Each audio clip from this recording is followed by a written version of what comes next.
Assalamualaikum warahmatullahi wabarakatuh. Perkenalkan, nama saya Mistono. Saat ini saya bertugas sebagai guru mata pelajaran matematika di SMP Negeri 160 Jakarta. Kali ini hari Selasa tanggal 5 Maret 2024 akan melakukan perekaman kegiatan pembelajaran matematika materi bidang ruang sisi datar di kelas 7A sebagai sebuah persyaratan untuk mengikuti uji kinerja mahasiswa PPG dalam jabatan di Universitas Muhammadiyah Profesor Dr. Anka Jakarta. Selamat.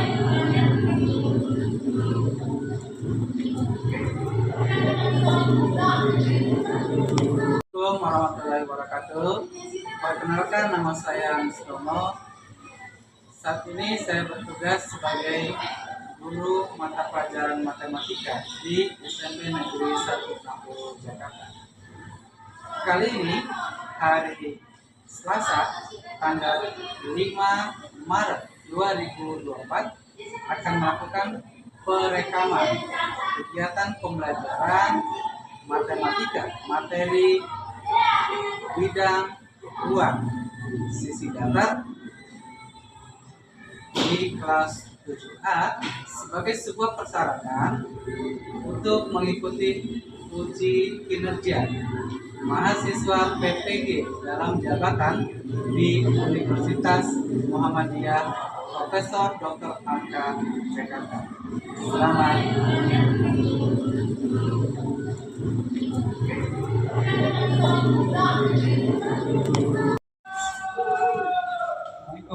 Waalaikumsalam. Siap. Berdoa mulai.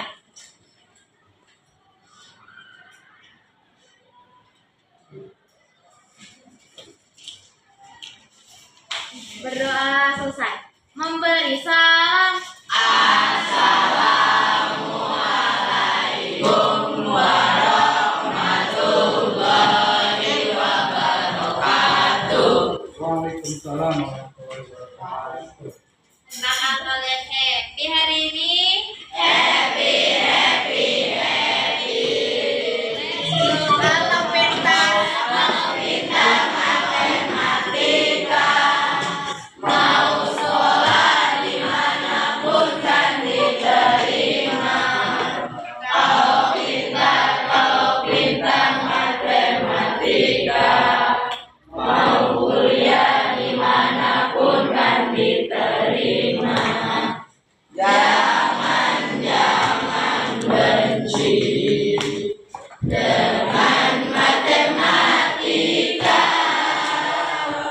Matematika membuat kita bahagia. Jangan benci dengan matematika. Matematika membuat kita bahagia. Oke, sehat semua. Siapa yang tidak masuk hari ini? Dahlia. Aron izin tadi. Terus? Oke, buat yang sakit kita doakan semoga cepat sembuh dan dapat kembali belajar bersama kita. Amin.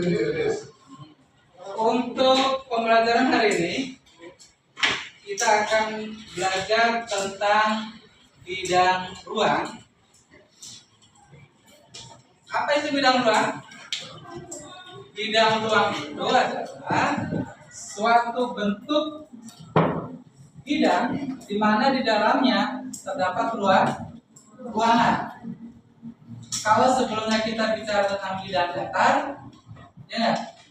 Bidang datar itu apa saja? Lingkaran, segitiga, persegi, persegi panjang, segitiga dengan berbagai macamnya, gitu ya. Kemudian segi R, segi banyak. Segi banyak artinya bisa segi berapapun, segi 5, segi 6 dan seterusnya. Ini bidang datar. Ketika ini bidang datar nih, ini bidang datar, ini bidang datar, digabung tuh, maka terbentuk apa? Sebuah bidang ruang nih. Dan setiap bidang ruang itu memiliki apa? Memiliki volume. Apa itu volume? Selain volume punya apa lagi? Tentu saja punya luas. Luasnya dihitung, bagaimana cara menghitung luasnya?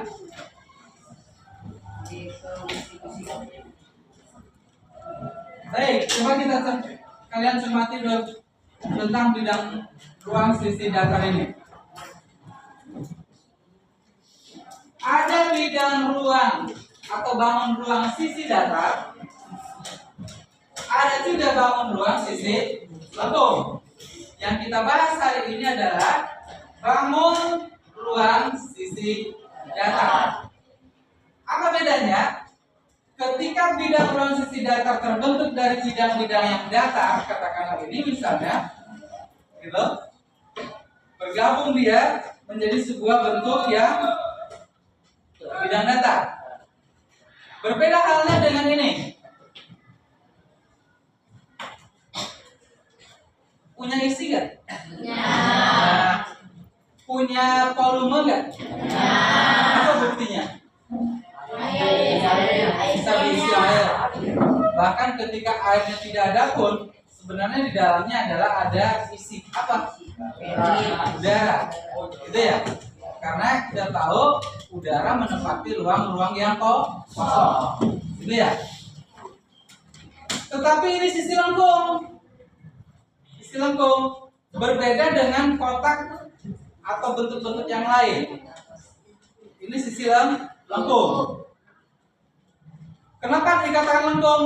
Kita lihat permukaan luarnya adalah berupa bidang lengkung. Nah, salah satu bangun datar adalah yang sisi datar. Pertama berupa apa? Kubus. Kubus adalah sebenarnya gabungan dari apa? Beberapa jaring. Beberapa apa?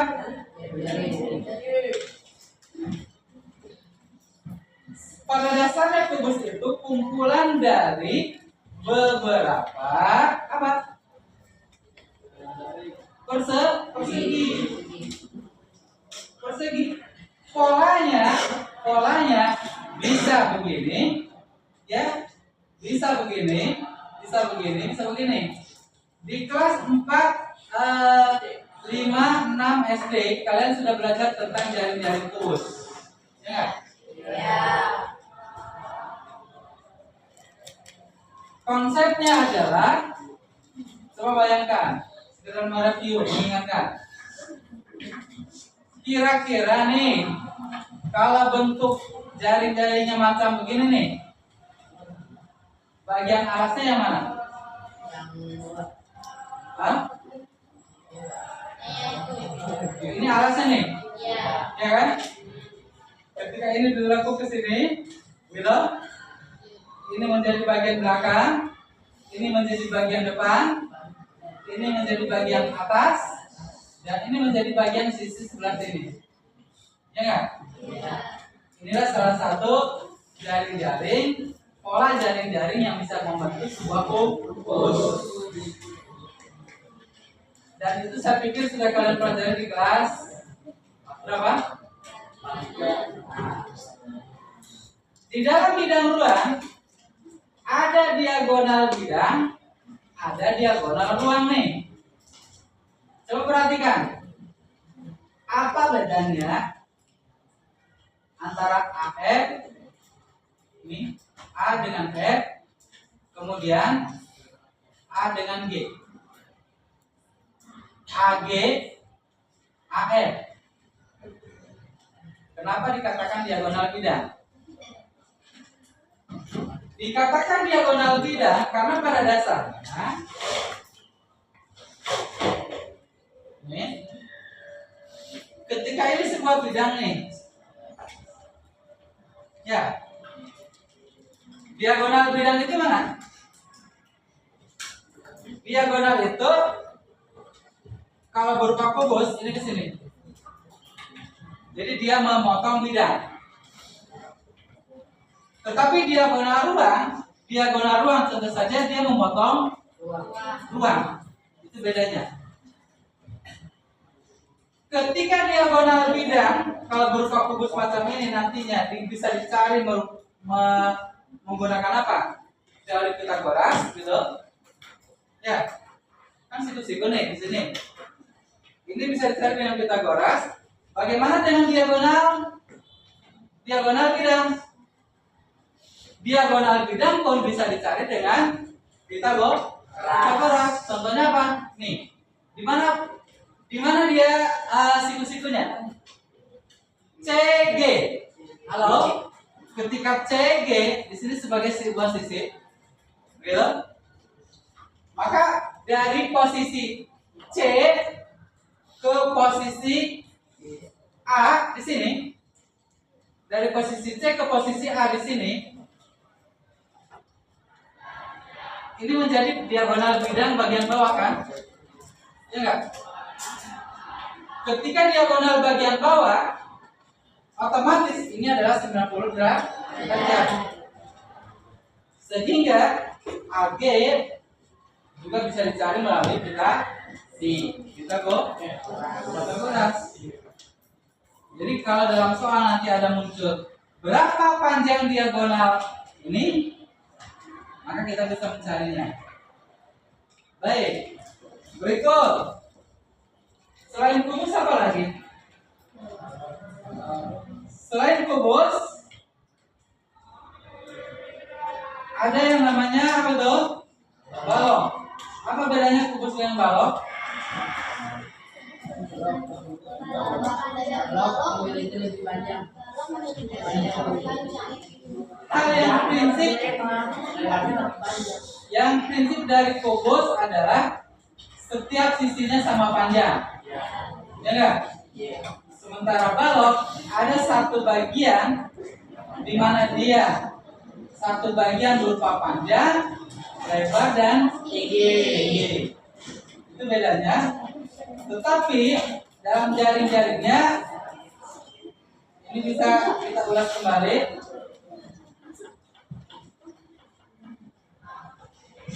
Untuk diagonal ruangnya ini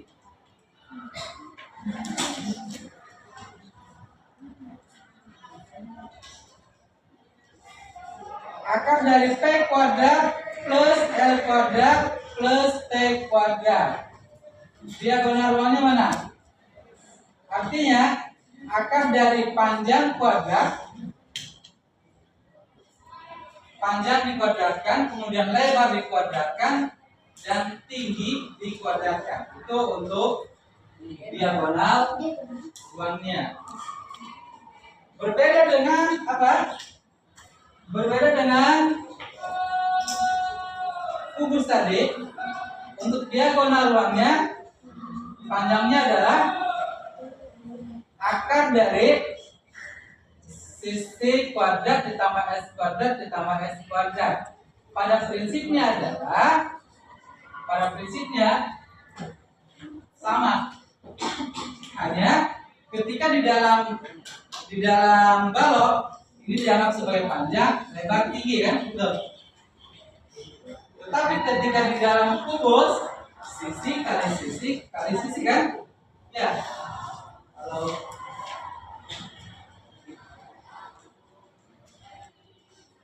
Pada prinsipnya sama, hanya bedanya ketika balok kan yang bermain panjang, lebar, tinggi, ya enggak? Maka ketika di kubus sisi, kan gitu. Jadi ada berbeda antara apa? Balok dengan kubus. Ini sedikit perbedaannya. Kemudian prisma. Prisma tentu saja ada berbagai macam. Ya, ada prisma tegak berupa segitiga, ada segi empat, ada segi lima. Prisma segitiga tentu akan terbentuk dari apa? Prisma segitiga terbentuk oleh Segitiga.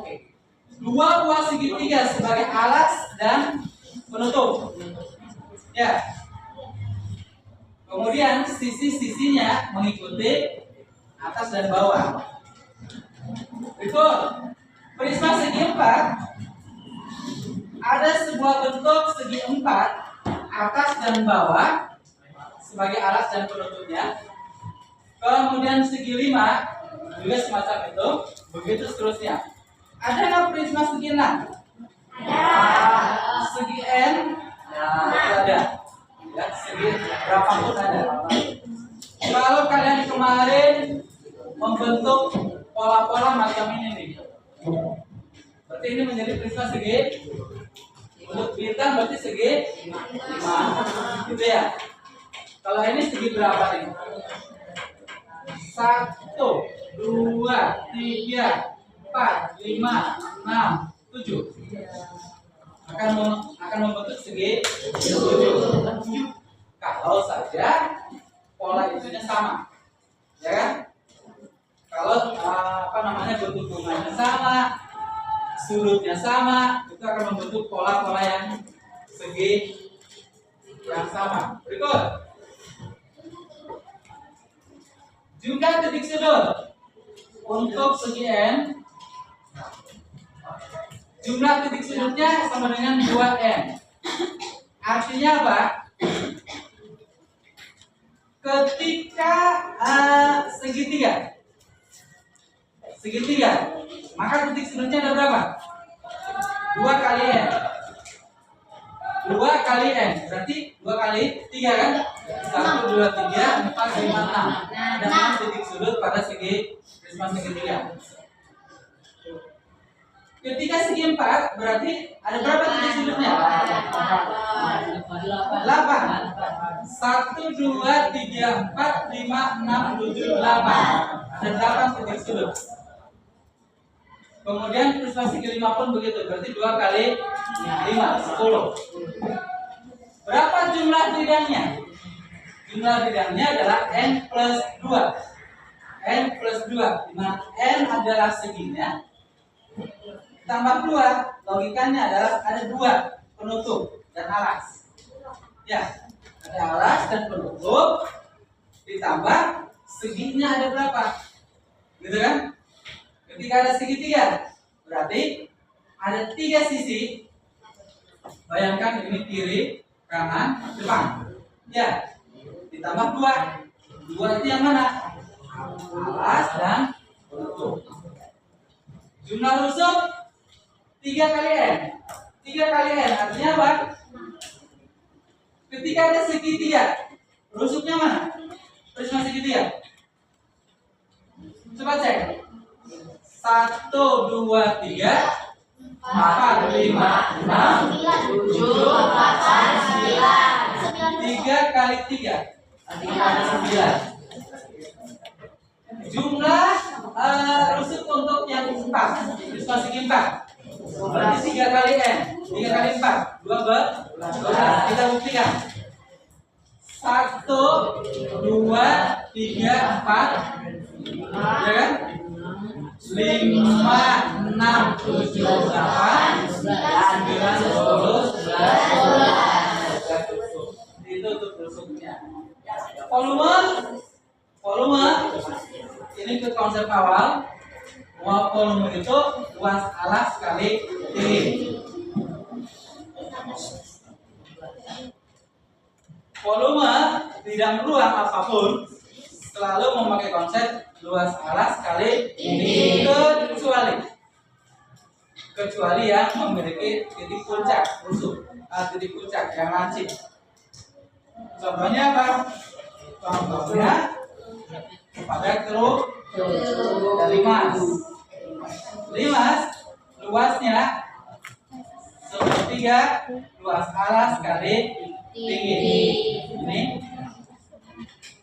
titik sudutnya di sini perbedaan antara prisma dengan limas. Titik sudutnya n+1, kemudian jumlah bidangnya n+1 juga. Jumlah rusuknya 2 kali n, berbeda dengan prisma. Kalau prisma berapa? 3n. Gitu ya. Di mana n adalah sisinya. Baik. Untuk menghitung luasnya tadi, coba luas dan volumenya. Untuk kubus jelas luasnya adalah 6 kali sisi kali sisi. Volume sisi kali sisi kali sisi. Luas alas kali tinggi di situ. Kemudian untuk balok,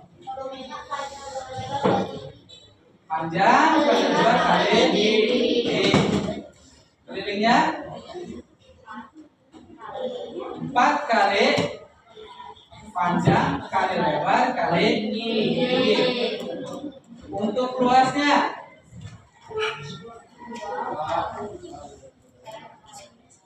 oke. Pemahaman tentang balok. Kita umpamakan ruangan kelas ini sebagai sebuah balok dan kita berada di dalamnya. Di dalam balok tentu ada 2 sisi yang sama. Sisi yang sama itu mana? Ini depan belakang sama. Kemudian atas bawah. Ada 2 masing-masing, yaitu panjang kali lebar, ya kan? 2 panjang kali lebar ditambah 2 panjang kali tinggi untuk kiri kanan, ditambah 2 lebar kali tinggi.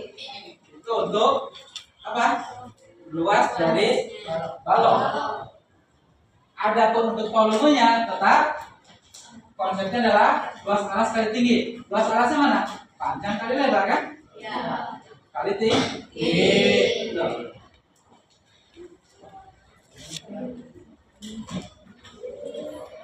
Baik. Untuk limas dan bidang-bidang lain yang ada di atasnya, lancip, itu selalu menggunakan sepertiga luas alas kali tinggi. Termasuk kerucut misalnya.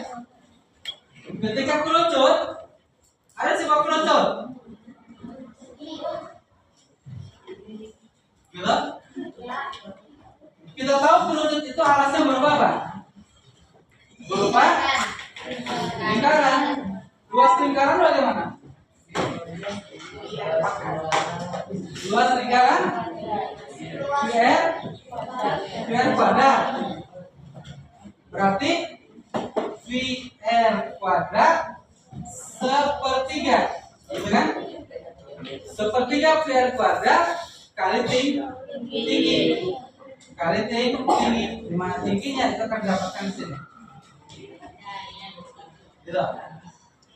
2 VR sepertiga VR kuadrat T. Itu luas alas kali tinggi. Maka dia akan menjadi apa? Menjadi volume dari kerucut. Baik, itu tentang materi yang kita bahas. Selanjutnya saya ingin tahu pemahamanmu. Saya ingin tahu pemahamanmu tentang hal ini.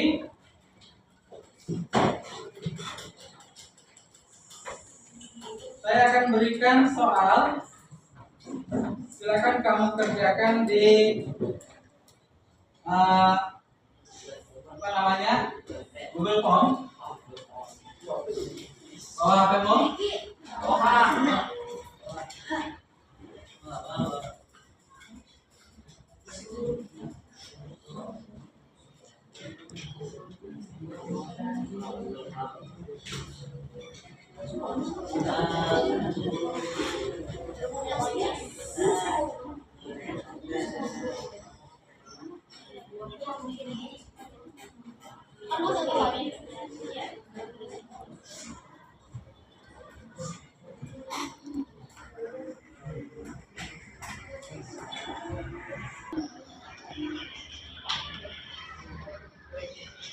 kerjakan.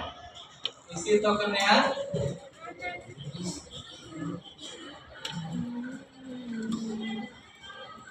Waktumu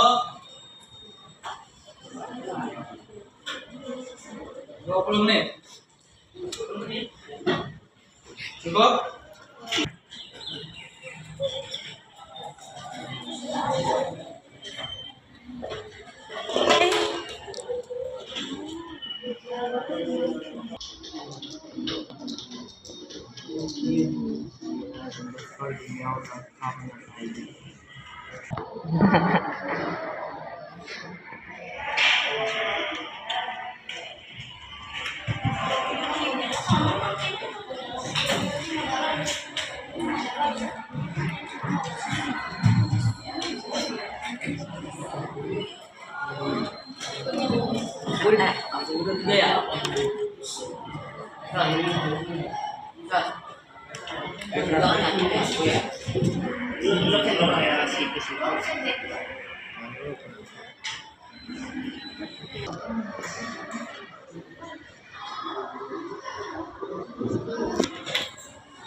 Ya.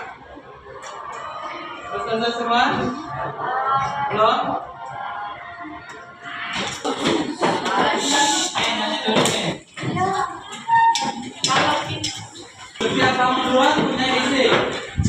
Setiap kamu keluar juga memiliki luas. Semua punya isi dan luasnya. Oke, tab dulu tasnya, taruh dulu. Setiap kamu keluar memiliki isi. Setiap bangun ruang memiliki luas. Semua punya isi dan luas. Enak kan? Ya, bareng-bareng. Ulangi. Setiap bangun ruang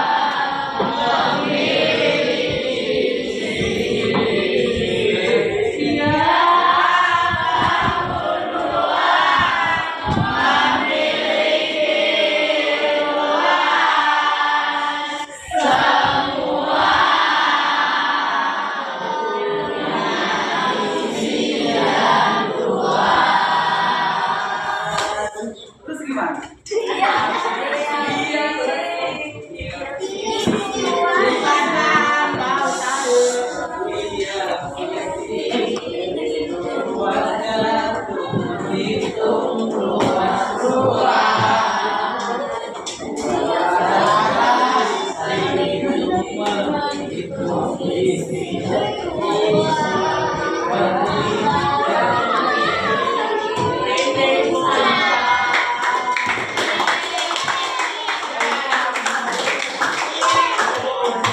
Ayo, restnya. Aku iya sisi.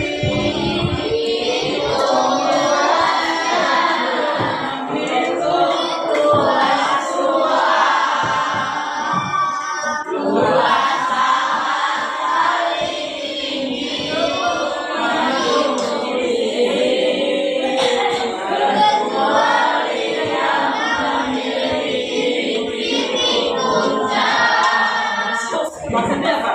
Maksudnya memiliki puncak ya, bukan dua salah sekali tinggi, tetapi sepertiga luas salah sekali tinggi. Dari awal satu kali langsung kelas.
Mulai. Mulai.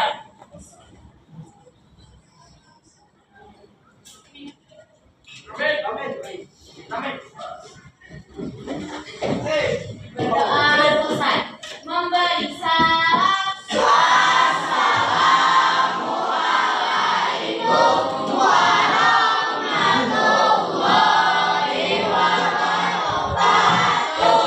Waalaikumsalam. Oke, terima kasih. Sampai jumpa kembali. Sehat.